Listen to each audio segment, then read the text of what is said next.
Sorotan berikutnya, saudara, datang dari Roy Suryo yang kembali diperiksa penyidik Polda Metro Jaya. Pemeriksaan ini merupakan pemeriksaan kedua sebagai tersangka dalam kasus dugaan penyebaran informasi tentang ijazah palsu milik mantan Presiden Joko Widodo. Tersangka kasus fitnah ijazah Presiden ke-7 Joko Widodo Roy Suryo CS tiba di Polda Metro Jaya. Roy Suryo dan Rismond datang didampingi tim pengacaranya.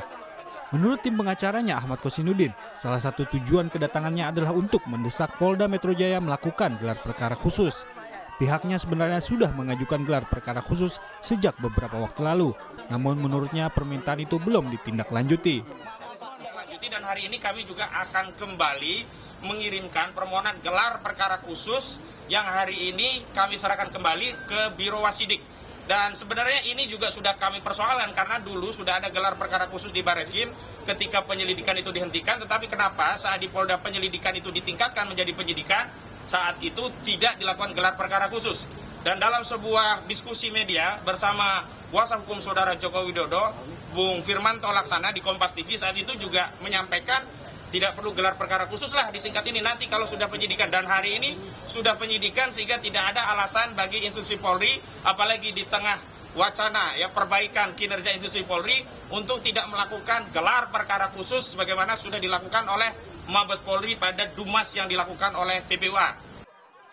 Pemeriksaan kali ini menyusul pemeriksaan sebelumnya pada 13 November 2025, di mana Roy Suryo datang bersama dua tersangka lain dan diperiksa selama 9 jam.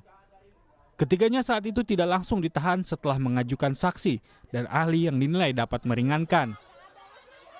Direkskrimum Polda Metro Jaya, Komisaris Besar Iman Imanuddin menjelaskan, penyidik perlu menjaga keseimbangan informasi sehingga proses penegakan hukum dianggap adil dan berimbang.